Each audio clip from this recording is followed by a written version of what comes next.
Palestine, tomorrow will be free.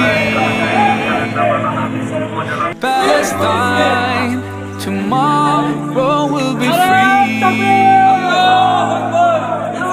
10 April 2025 ইতিহাসের পাতায় আরেকটি গৌরবোজ্জ্বল দিন।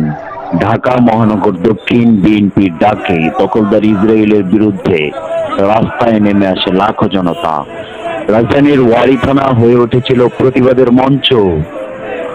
একসাথে গর্জে ওঠে লক্ষ লক্ষ কণ্ঠস্বর, বয়কট বয়কট, ইসরায়েলের পণ্য বয়কট, তুমি কে আমি কে, ফিলিস্তিন ফিলিস্তিন।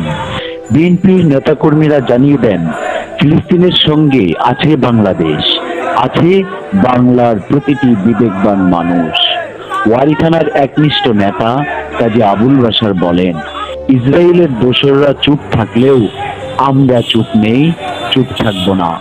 বিক্ষোভকারীদের কণ্ঠে উঠে আসে আরেক দাবি, ডোনাল্ড ট্রাম্প বিশ্ব সন্ত্রাসের প্রতীক, ইসরায়েল মানবতার ঘাতক। বাংলাদেশ জাতীয়তাবাদী দলের কর্মীরা জানিয়ে দেন, প্রয়োজনে জীবন দিয়েও সত্যের পক্ষে থাকবেন তারা। জনতার স্রোতে ছিল যুবক, বৃদ্ধ, নারী, কিশোর, ছাত্র সবাই। দলমত নির্বিশেষে তারা দাঁড়িয়েছেন একই কাতারে।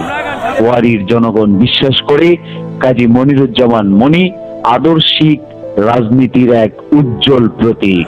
তার নেতৃত্বে আগামীতে বদলে যাবে রাজধানীর এই অঞ্চল। চাঁদাবাজি নয়, উন্নয়ন চাই, দখলদারি নয়, ন্যায় চাই, এই ছিল তাদের স্পষ্ট বার্তা। ইসরায়েলের আগ্রাসনের বিরুদ্ধে বিশ্বব্যাপী প্রতিবাদের ঢেউ বাংলাদেশের রাজপথেও দেখা গেল স্পষ্টভাবে। এই আন্দোলন শুধু রাজনীতি নয়, এ এক ইমানি দায়, মানবতার লড়াই। বিশ্বনবীর ভবিষ্যদ্বাণীর আলোকে আজকের এই প্রতিরোধ। ফিলিস্তিন ছিল, আছে, থাকবেই। পৃথিবী এগোচ্ছে একটি সত্য যুদ্ধের দিকে। এই যুদ্ধ হক ও বাতিলের যুদ্ধ। এ লড়াইয়ে বিজয়ী হবেন মুসলমানরা, ইনশাআল্লাহ।